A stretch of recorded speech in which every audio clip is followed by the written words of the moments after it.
તો બધાને happy happy Navratri. જો જામનગરમાં ફ્રીનું હોય, ફ્રીનું કોને ન જોતું હોય, તો આપણે ફ્રીમાં રમવા પહોંચી ગયા છીએ।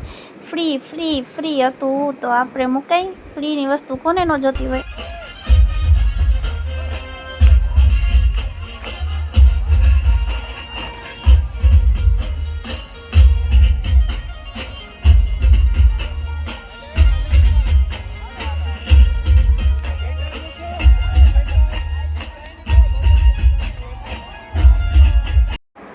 તો આમ તો રમવા ન આવી શકે, તો જો અહીંયા રમવા આવ્યા છીએ તો હું આ રમું છું, મારી ફ્રેન્ડ વિડીયો ઉતારે છે।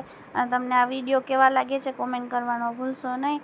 તો ને હું કેવું રમું છું એ પણ કોમેન્ટ કરજો, ને આઈડીને સબસ્ક્રાઈબ કરી લેજો જે નવા લોકો હોય। પછી અમારા બચ્ચા ખૂબ ખૂબ એન્જોય કર્યું, એટલે આપણે રાજી, છોકરાએ રાજી, અને માઇન્ડને થોડુંક ચેન્જ થઈ જાય। પછી જો અમારા મદીનાબેન બેઠા બેઠા એકલા રમે છે, કેમ કે એના મમ્મી રમવામાં વ્યસ્ત છે, તો એની માસી પાસે બે Tata bye bye. ID subscribe કરજો, વિડીયો શેર કરજો, ફરી મળ્યા નવા